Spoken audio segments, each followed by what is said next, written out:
All right, thank you very much for coming, everyone. If you would rise and join me in a salute to the flag and a silent prayer.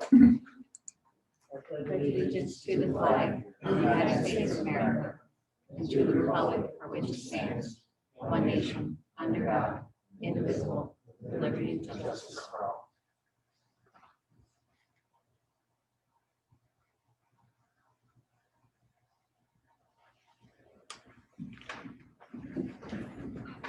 Okay, the first item on the agenda tonight is to accept and approve the town clerk minutes of August 31st. Second. Discussion? All in favor? Aye. Opposed? Carried. Okay, and on that note, I was checking the executive orders today in terms of, the conduct of meetings. We are now having our public meetings in person here. We have to restrict attendance. We're also broadcasting it, but we don't have to broadcast it since we're having it here. My proposal, unless there's some legal problem, is to go back to normal minutes and not have to do transcriptions of every meeting. I don't think it's necessary, and I don't think it's and I don't think that, despite that quacking noise, I don't think it's required by the executive order. So I think we can dispense with doing that verbatim transcript. It's a huge burden on my town clerk's office. So you're saying to simplify them or what?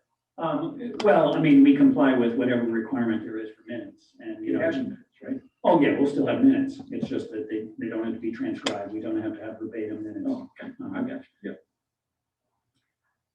Okay, the next item on the agenda tonight is the tentative town budget. And I have a few preliminary remarks. We'll be meeting every week, at least once in workshops starting this week. So there'll be a lot more public discussion about the budget, but this is just to introduce it to the town board. This is our tentative budget for 2021. It's no secret that state and local governments are facing fiscal challenges in this budget year. Malta is no exception. We've taken a hit on countywide sales tax revenues, projecting a 10% decrease. We have to survive on less income this year. Notwithstanding these problems, we still will not be laying off any employees.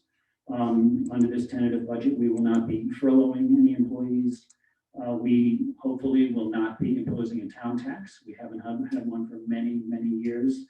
For all intents and purposes, we will not hopefully be imposing a highway tax. We have not had one of those for many, many years. We will, however, be using $315,000 in reserves and fund balance under this tentative proposed budget for the town board. The proposed budget does ask for some sacrifices. We have a superb staff in the town of Malta, and because of that, we are trying to keep the cost of living raises in effect for our staff to make sure that their buying power for their salary doesn't decrease, but at least remains the same. We are asking for a sacrifice on other increases, and this tentative budget does not include step salary increases.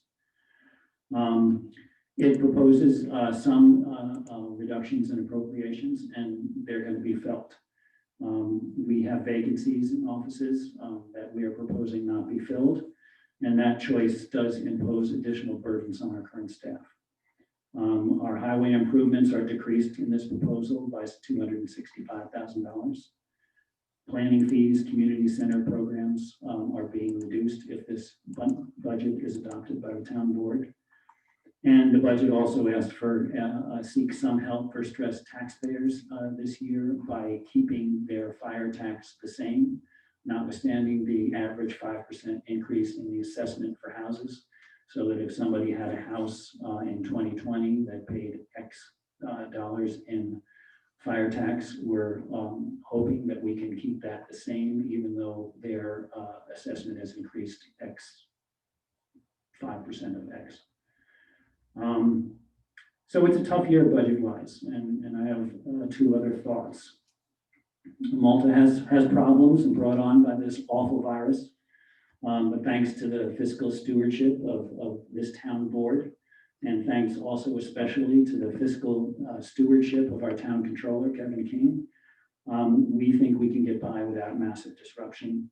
And we hope to still keep 2 months of operating expenses in unreserved fund balance.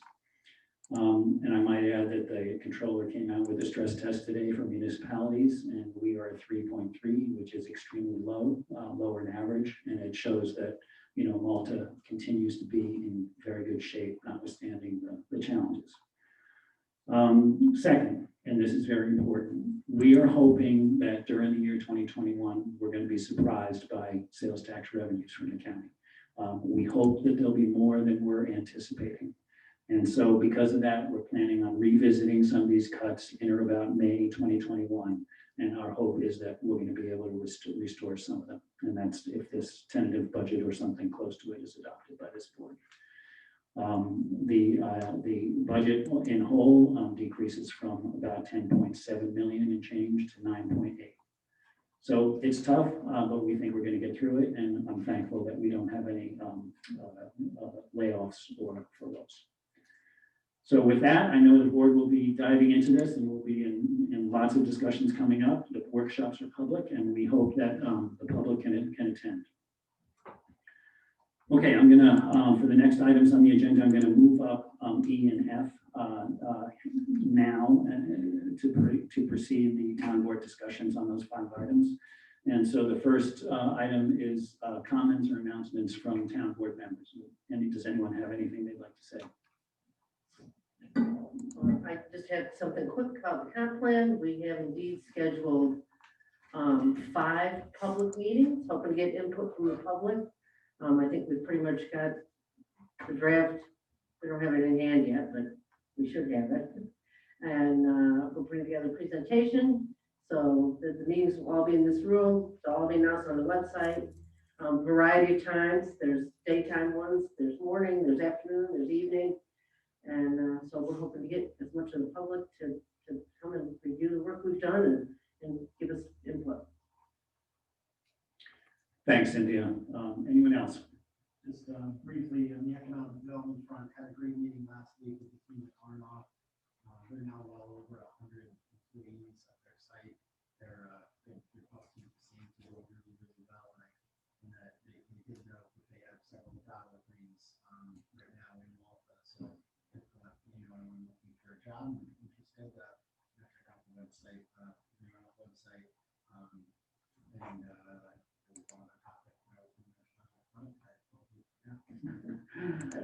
If I can, when you think of it on that front, I see that the Malta Farm and Garden has an opening date of October 9th. And I just want to say to Jamie, our planning staff and the planning board, that I think that is just a beautiful development. It's attractive. I know that, you know, your staff and the planning board put a lot of time and effort into making sure that it came out as nice as it is. So I think that's going to be a great addition to that little hamlet corner.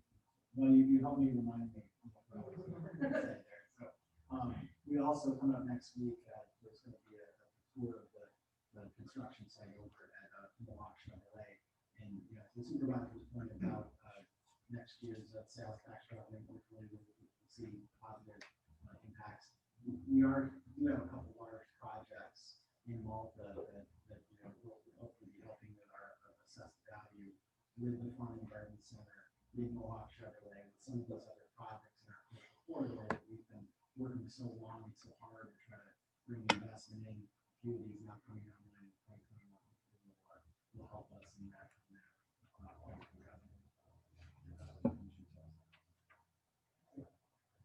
Okay, thanks. And yeah, that the intersection up there is nice. I mean, it's a well-traveled intersection, so I think it's a really nice from a vision point of view for people coming into Malta. So yeah, absolutely, nice job on that. Anyone else? Okay, town department heads, we have your reports. We've been in communication. I can't think of anything in addition that we need to mention now, but if you have anything to mention. Okay, I think we're good on that. Next, comments or questions from town residents. Would anyone have anything they'd like to address to the board? Kathy.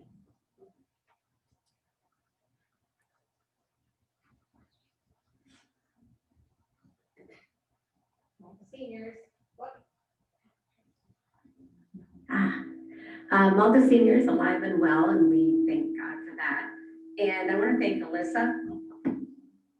She's done a great job putting our meeting together. We're meeting on October 5th. We're doing it in 2 sessions with time in between for cleaning. So we're already packed with the first section and half of the second one. So that's good. We're having an attorney on elder law. I feel like I'm in a canyon, John. And we will have flu shots, senior dose flu shots available, and they are rare. So we will have that also on October 5th. You do not need to be a member to get your senior dose flu shot. Just call me so we can set a time between 10 a.m. and noon for that shot. And they're also offering pneumonia, and that's through the CVS pharmacy right in town. So that's all. Thank you. Thank you, Kathy. Any other comments from town residents on any topic you'd like to address to the board? Okay, thank you. The next item we'll be looking at is to review next week's agenda for the action meeting, for the regular meeting for the board. First up is the workshop for fire, ambulance, nonprofits. So we'll start that at 6 o'clock. So the first thing we'll be doing next Monday night is having that workshop for the nonprofits. So the actual meeting will get started after that. This is October 5th. We'll have water assistance program applications. I don't know if we'll have any by then. Do we have any that we know about? We have one so far. So we'll at least have that one. Okay, I know we had to add, you know what, I said I was going to put D down and I forgot all about D. So we have to backtrack a little bit. Sorry about that. A few items for discussion that, you know, we just want to touch on that came up during the week, and, you know, we have no action on these items. I just wanted to, you know, let the board know that these things were going on. We've had discussions with Paul Loomis, who is doing a really nice job on his own personal time, taking care of the trails on the 100-acre woods. That's owned by LFTC EDC. And we all know about the troubles that LFTC is having, you know, in selling some of the other parcels there. You know, the question is whether that 100 acres could be transferred to the town. That unfortunately would put on us the financial burden of maintaining those trails. They're quite nice, but they do need work, and some of the bridges and woodwork in there needs work. So, you know, it's an expense, and I just wanted to mention that to the board that is out there. So, you know, whether this is something the board, you know, can do in this year of fiscal challenges, you know, I'm not sure. I'm a little worried about it, frankly. But again, it's something that's out there for the board to consider, and you know, at the option of anybody on the board, we can put this on the calendar and make a judgment one way or the other, or we can ask for, you know, other kind of input or other studies. Go about doing that. Did Alyssa, did you find out whether or not there would be grants available? Any that specifically that? Okay, because I mean, it's a beautiful trail. It is a shame that there's some places where they kind of washed out. Paul has worked tirelessly and gotten a lot of Golden Foundries grants, Golden Foundries Town Malta Foundation grants.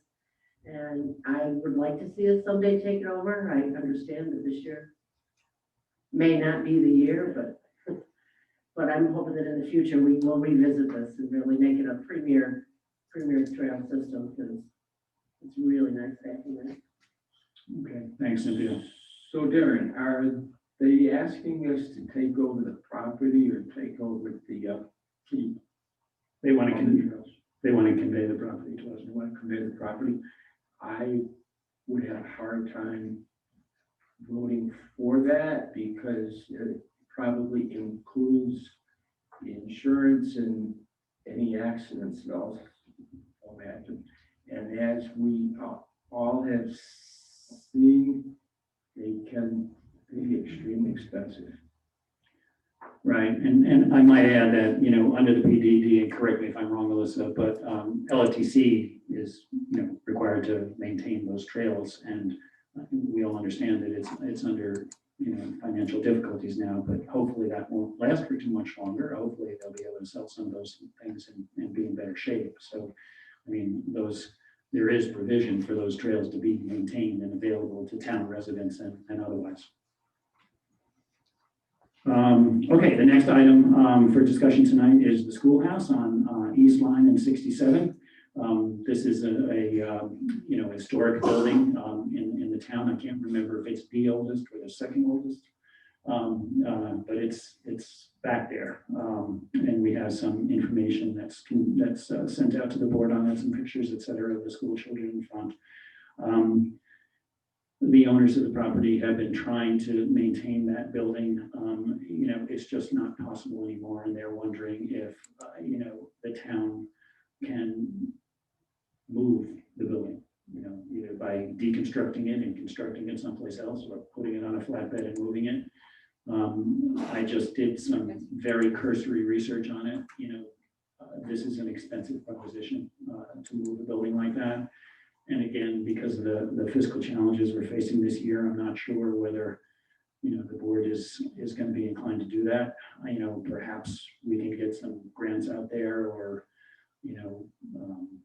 funding accounts or contributions that might make that happen, but it doesn't look too promising at this point. But I just wanted the board to think about that, and, if there are any ideas on trying to pursue a means by which we could do that. I'm all ears. Aaron, can you maybe ask, ask Kathy's with the historic, among her many hats, with the historic preservation committee, if that's maybe something they could look at. I know it's not been top priority, but if they could maybe do some research for us on what's feasible, what's able, what the price tag would look like, any sort of insight. That's Okay. Yes, we love the building. We've not been able to designate it because it does have to have owner permission to designate anything in the town of Malta as historic. However, I have put out some feelers. One is people that can take it apart and reconstruct it, and another is people to move it. I've looked at moving it toward the dog park, but there's a lot of lines, probably too many electric lines to move. I looked about possibly moving it towards Shenandoah Park, and that is a little more feasible, but my contacts haven't got back to me. It might even be a school project where we could get them to look at taking it apart and putting it back together. But with COVID, we have to kind of work through those things, but I am working on it. I would like to get some pictures interior, exterior before it is demolished, if that's what's going to happen, just for our records. If I could suggest, Kathy, at Rishi Bosie's, their CTV program, they have whole heavy equipment. Okay. And construction, and I hadn't thought about them, maybe there's an opportunity there for the Bosie's career programs there. right? If you could get me a contact, but I can look it up, but I can find some. yeah, I've looked at some private people that are getting back to me, but yeah, that would be great. I think, Post and Beam is a very unique structure. It is kind of like a Lego set. It is some heavy lumber, though. So definitely would like to look at trying to save that in some way, shape, or form. Once you move a historic property to a different location, it's not the same, but it still represents a part of our history. It was a schoolhouse. The other schoolhouse we have is right down on Route 9, and that's looking awful. So I think we did save the chalkboard in there, though, that has the 100 writings of a sentence or two. So thank you so much. Thanks, Kathy. Is it possible to partner with, say, hardware store or artists between the town and the other things? Because the Malta veterans do that all the time, and it's extremely successful and very budget wise also. Yeah, I mean, we've done things like that. I mean, the tiny house program was one of the things that was built over at Boston Spa High School, I think, in front, and we moved it over to Malta Gardens. So things like that are, possible. So, maybe Kathy and I can talk about these and other kind of options, opportunities. Another project for us. That's okay. I mean, it'd be a shame to lose that building. It's true. And, owners that have been so patient and conscientious and tried, are doing everything that they can to try to save that. Yeah. They have, Mel and Lynn and Chia, I think is their name. Just excellent, wonderful people. Okay. The next item is the road dedication for Herd and the Wheelbarrow Ride Road. Tom and Roger, what's going on with this? This road was built, I guess, around the turn of the millennium, and it was built with millings as a subbase, as opposed to gravel, which was required by the 1987 standards in effect at the time. Nevertheless, South Harbor, who was overlooking the project, seemed to be less than concerned about that. And we have a letter from 2002 and a letter from 2004 indicating that a binder course had been put on and recommending a bond, and then in 2004 recommending that the bond be discontinued. Our engineer has looked at it, and Sean has had borings taken. The foundation layer should be 12 inches thick. It's 6 to 18 inches thick. However, this has been there for almost 20 years. There haven't been any problems.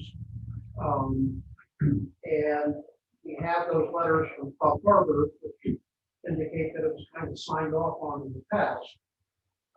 Sean is just not terribly concerned about the whether the road will hold up, because it has for years and years.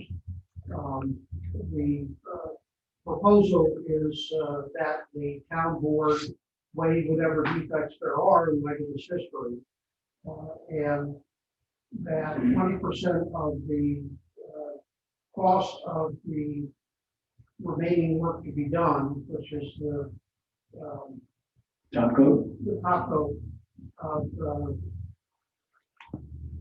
$36,000 be put in place, but instead of 1 year, keep it in place for 2 years. On the other hand, we don't really have any hammer. If the owners simply decide to walk away, we'd end up being stuck to the road anyway. We'd have to put the top course on ourselves. The owner hasn't indicated it's going to do that. I think they switch to dealing with the county good faith. Mix all that together, and my recommendation, Ron's recommendation is that the road be accepted with the top course and the 2-year letter of credit. Roger's position, as I understand it, is standards are standards, and roads have to be brought up to standard in order to take, which is why I think that the waiver by the board, or whatever defects there are, is an important thing to put on record. Thanks, Tom. Yeah, I mean, I'm comfortable with that recommendation. I drove up there the other day, drove down Wheelbarrow Ride. It's a road that is not going to be well traveled. It's a dead end. There are only, I forget, a handful of houses on the road, so it's really going to be those owners and whatever delivery people there are. And Roger and I talked about, the roundabout at the end of the road. And is your team comfortable with that, Roger? We took a truck up there today, and we can get around it. It's tight. Okay. And I'm not sure, it's quite a slope on the cul-de-sac. So I know that slippery conditions is gonna be a little tough, but we can get it done. Okay. So I don't know how the rest of the board Is it feel. possible to carry a longer letter of credit? When I stopped up there, he was agreeing to a longer term. I think he was talking years on that, at that time. The board can ask for whatever it wants. I had suggested 3 years. Sean had said 2 years would probably be adequate. It's up to the board as to what the board wants to ask. Okay. Is the deviation from our standards only in the road-based material, Roger? Or It's road-based, there was never any, there was only that one inspection for putting a binder down. So, and I think he's put in some, survey monuments so the road can be reconstructed if it in the right spot. But there was never any, that's the only thing that was from Clough Harbor that they put a but the binder width, course in there. the width and the drainage and everything, is that up to our standards or no? Couldn't tell you. These are blueprints that I haven't seen. The standards were vague back then.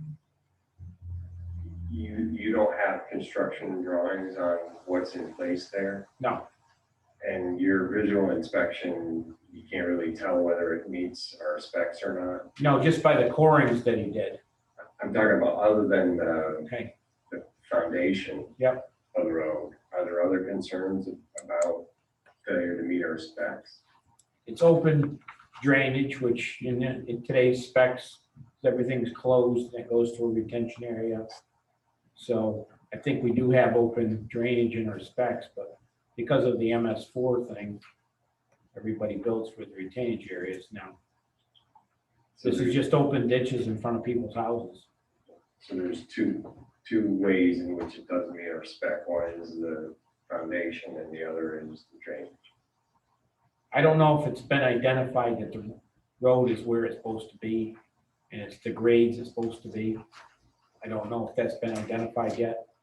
The grade, As the road's is supposed to be what it is. right, the grade that you're seeing as it goes up towards the end of the Yeah. road, the cul-de-sac, Pretty steep. Do you think that exceeds our standards for, I think the standards back then were pretty vague. I mean, our So I- standards now, Our standards now, it doesn't meet that. it doesn't meet it. The cul-de-sac isn't big enough for what the standards are today. And it also has that incline on the end of it. Yes, True. and it slopes right off. And that I stands mean, out quite a if bit. it's slippery, you're gonna end up in that guy's front yard. So just, So the catalyst for us to be considering taking this over is what? It's been a private road for 20 years. Why are we having a discussion about taking it over now? What's precipitating this conversation?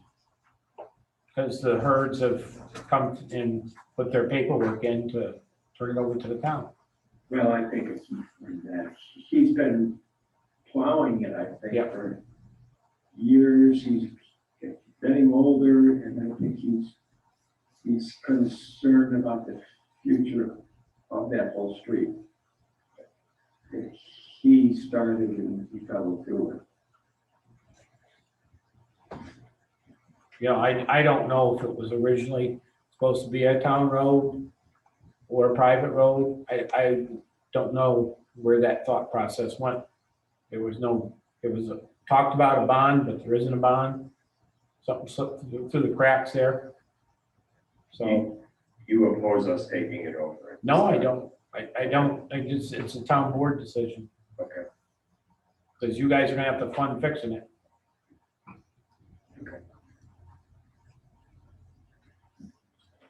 Okay, so let's prepare the resolution for it, and, you know, when it's up for the town board consideration, you know, we'll have further discussion on it, and then the town board can decide at that point. Does that sound good, Tom? Very good. Okay. Did you want Sean here? Does anyone want Sean here for I that? mean, we could have them here on the computer, right? I mean, I would like to have him on. So maybe if he can be available at least through Zoom or something.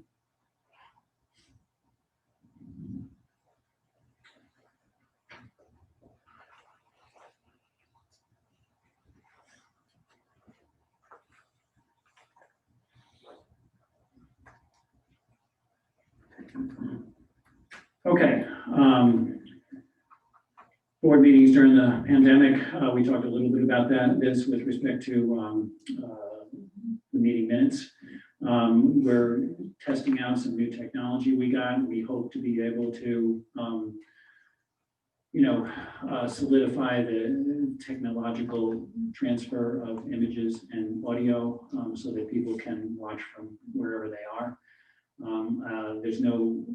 We have no plan to change the public meetings and continue to have public meetings because I think they've worked pretty well in terms of spacing and, masking and stuff like that. So I think, the town board has been here for every single meeting. So we're really not having the meetings envisioned by Executive Order 2021. So I think, we can continue this way and hopefully have our technology increase and be able to broadcast to a YouTube channel and have people view this when it's streamed and also be able to retrieve archived meetings to the extent the minutes aren't verbatim, which they won't be anymore. Would be must-see TV there. Oh, absolutely. Okay, the next item on the agenda, just for a quick discussion, is solar farms. We don't have anything in particular. We've had some interest in solar farms, out there, and we've dealt with that with the one on Malta Ave. We had a meeting today with some people for an idea as to Travers Meadows. But I told him that I didn't want to put this on the agenda for the board today because there's just wasn't enough time for the board to look at the documents and the presentation before it. It's a PDD, so it would have to be amended anyway. And, we want to get the input from the HOA in the event that the board is considering any kind of changes down those. But from a broader perspective on solar farms, if there's any feeling on any of the board members that this is something we should address from a more global perspective, then, we can talk about that. Darren, I think we should. A year or so ago, this came up and we had a, proposed legislation that I recently got out and dusted off.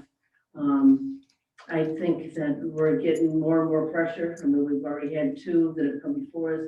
It's not addressed at all in our code, so we really have no oversight. We don't have any protocols, I guess, in place. And the legislation that Jamie had suggested had, some standards that anybody would have to come up with. And I think we're going to get more and more pressure. And I think it's something that we need to address sooner rather than later, since we already have two projects out there that people are talking about. I support that too. I remain strongly opposed to any kind of substantial scale solar facilities developing in the town of Malta. I think there are plenty of places around the state with land that has no development potential that can be dedicated to this use to take the increasingly scarce land resource we have in this town and consume it with solar farms. I think it's ill-advised, and I'll continue to oppose it. Well, I think that point, certainly where I'm coming from is that not having anything on the books seems to be a challenge for us. There's no as of right solar farms, right? Right. Right now? Correct. Yeah, so it's not permitted. It's not an allowed use, right? But I don't think we've actually stated that, but I think that's what Yeah. Cynthia is saying, right? Well, that's what was the genesis of the original discussion, when Vince first brought this up, was that there was a lack of mention in our code that there was some vagueness to that, and that there could potentially be projects that would be brought forward that we may or may not want, but the lack of regulation of it was the issue. I don't want to see solar farms go all over the place here either. My concern is that being silent on it, are we potentially opening ourselves up to problems? What do I know? I mean, my understanding is if the use is not allowed, it's not allowed. But I certainly support saying that explicitly in our code. You'll have no opposition from me there. As far as the other issue generally of authorizing any significant scale solar facilities in Malta, I'm more than opposed. So Jamie, the one that's, we just got that letter on for Malta Ave, are, under our current code, they couldn't build it there? Is that what we're saying? Well, I mean, our code is silent on it. It doesn't say that a solar farm is allowed anywhere in the town of Malta, but it also doesn't technically disallow it. Land use, zoning, when you don't have something mentioned or defined, generally we treat that as a use that's not permitted. So it would have to go either, to the zoning board of appeals, which I think 2 years ago when we had this discussion was indicated that the town board wanted the zoning board of appeals to kind of have an inkling that the town board wasn't in favor of large scale solar. And so when they were reviewing things in that manner, they should kind of try to keep that in the back of their mind. Unless it had to do with agriculture and a farm that wanted to, put up their own solar farm to power the farm itself. The law that I had drafted up kind of pick and chose where we could put some solar farms. So it kind of gave us some ability to site them in places because it was thought that this is something that's going to come down the pike. We're going to keep, our doors going to keep getting knocked upon, and maybe we should be, prepared for it. But if the town board wants to just stay silent, I mean, obviously I'm not an attorney, but, then I would say that you could not do anything. I mean, to date, the planning department has said to people, the town of Malta doesn't have a temperature for solar farms. They don't address it in the code, and they've kind of packed up and left. And that's kind of how we've managed it. The one we met with today would be a PDD amendment. So again, that's in the town board's hands completely, right? So if you don't want it, you don't have to entertain it.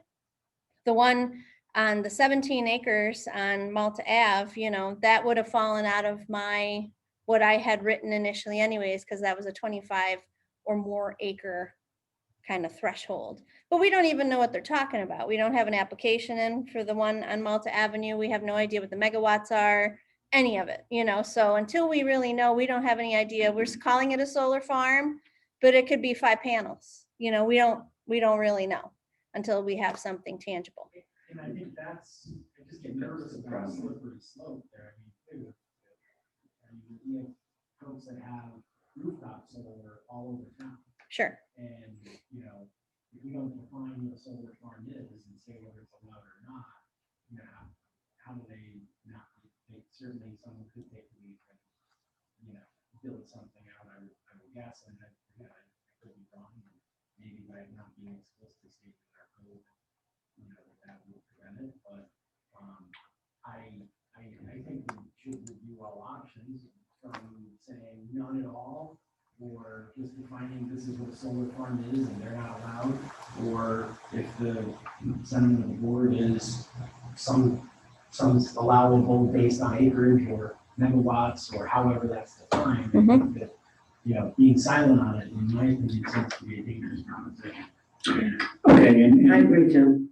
Well, why don't we ask our land use council? We have some of the most experienced land use council, this part of the state, whether the silence really is a legal risk, because zoning ordinances, in my experience, are expressions of what is allowed.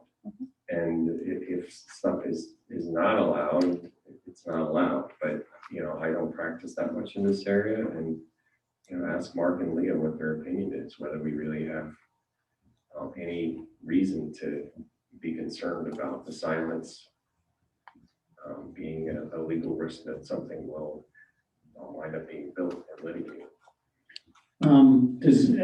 What's the recollection when we enacted that moratorium on solar farms back in 2018? I wasn't on the board then, so what was the feeling back then? If I remember, the genesis of that actually came from the assessor's office. If I remember correctly, I thought there was a question about how would you assess such an issue, because there was something that came from the Association of Towns, and we put a 6-month moratorium to study it, and Jamie confirmed the proposal, and that proposal didn't go anywhere. So the moratorium went away, and nothing replaced it. And I guess where I get nervous is if we felt so compelled to have a moratorium, then, you know, I would assume that the legal opinion of the county was that by not preventing it, it could happen. Okay, you finished on? Yeah, I think just one other thought on that, is as we look at, you know, obviously, solar farm on undeveloped land, I think everybody thinks is probably, or I don't want to speak for anyone else, but it might not be a great idea, but we do have areas in town where, you know, someone may be looking to build a commercial project and want to put rooftop solar in to lower their own energy costs and have that built in. And I'm, my only concern is if we say, if the assumption is you can't have any solar farm, we don't define solar farm, you know, what's that, if Global Founders wants to put, you know, a ton of panels on their factory to get rid of it from doing so. You know, and that's not really gonna bother anybody over there. But I guess I just have a lot of questions about it, and I think it would be worthwhile for us to really thoughtfully consider, you know, to John's point, from the land use law standpoint, are we covered? Are we doing the right thing by our neighbors? Are we doing the right thing by, you know, the commercial opportunities that may exist? Okay, so our first thing is we'll check with Mark and Leah. We'll find out what the story is in terms of maintaining the code as it is with no mention of it, and whether that exposes us to some problems with respect to somebody who wants to do it.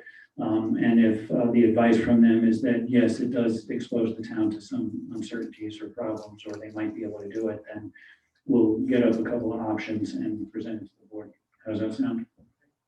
Okay, that's what we'll do then. We'll talk about this week, then maybe Jamie. Sure. Okay. Next is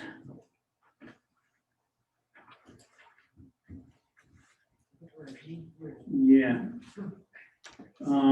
We had an add-on to authorize software upgrade for Municity.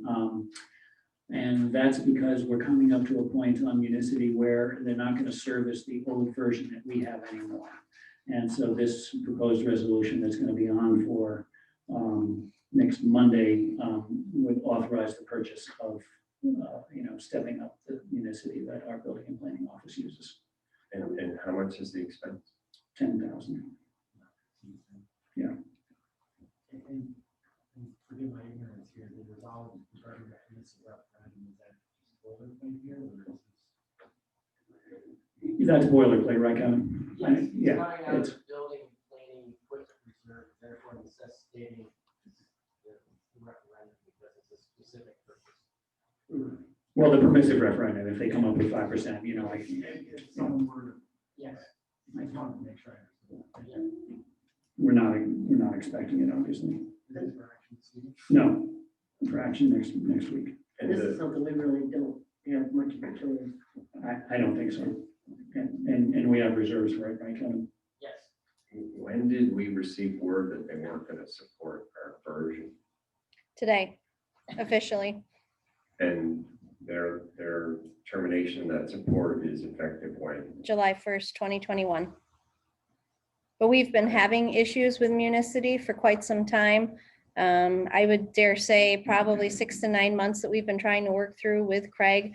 And it's been noticeable to all of us that they're just not supporting enterprise anymore. And so that's how we track all the building permits, all the fees in town, all the zoning, pretty much everything.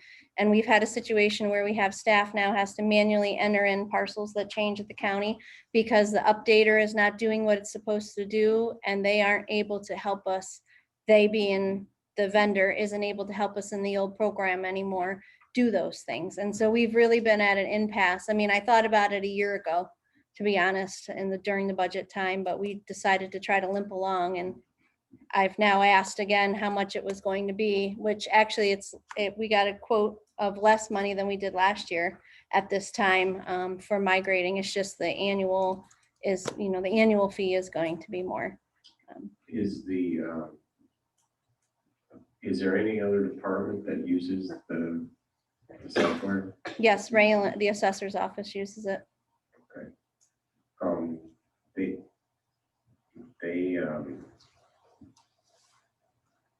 Is that integrated into the assessment database? They're functionally integrated? Yes, and they pull information. yes. And I think actually Highway uses it on occasion too. Nancy uses it. So Okay. yes, it is. Is it widely enough in use or around that it will be adequately supported going forward? Are they in, I don't know these guys, I mean, are they enough of an, vendor at this point that we're confident that what's been lacking is gonna be taken care of and we'll get good support with the upgraded version? I do, and I think one reason why we didn't get all the support that we needed is because they've been trying to push us in the direction That's- anyway. Yeah, And, all of our data is with them. There was another local vendor years ago that got checked into, but they've since packed up, sold to somebody else and moved on. So, for us, it's timing too, being able to do this in the winter time when it's technically slow, because it's going to take a lot of staff time on our end to double check that when the data gets migrated over, that it's all accurate. And so we all have a comfort level as far as the people that work at this firm, because they're in Red Hook, New York, so they're semi-local, right? They're in New York. So they've come up and done training for us and things. So up to the point where they've been trying to push us out of enterprise and into this Municity 5, we've been fairly happy with it. what, is there an annual maintenance expense going forward besides the 10 grand to upgrade the version? They quoted us $7,400 a year. And that's ad infinitum, that's what it is to, and what have we, that's the same thing we've been paying historically, No, we've been paying $1,400. and they want 7,500 a year to maintain the new version. Correct. It's also going cloud-based, Correct. okay, so they're doing more hosting, data will be hosted on their sites rather than our servers too. That 7,400 includes the hosting. Yes. Yes. It'll come off our servers, or will we duplicate storage? I think it comes off our server. Yeah. Comes off our server. Okay.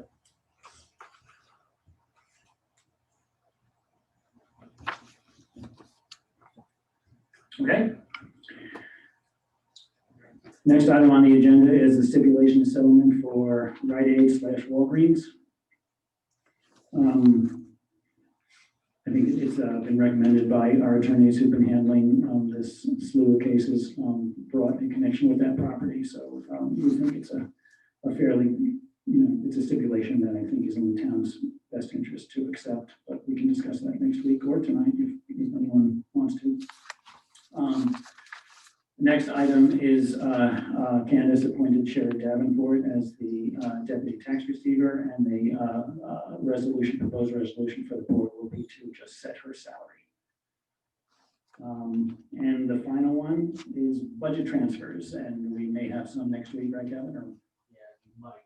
Okay. I'll be looking at that later too. Okay. Any other business before we move to the next comment section? Okay, questions or comments from town residents? Would anyone like to address the board on any item we've discussed tonight or any other item? Okay, do we have a motion to adjourn? Second. Discussion? All in favor? Aye. Opposed? Carried. Thanks very much for coming, everybody. Have a good night.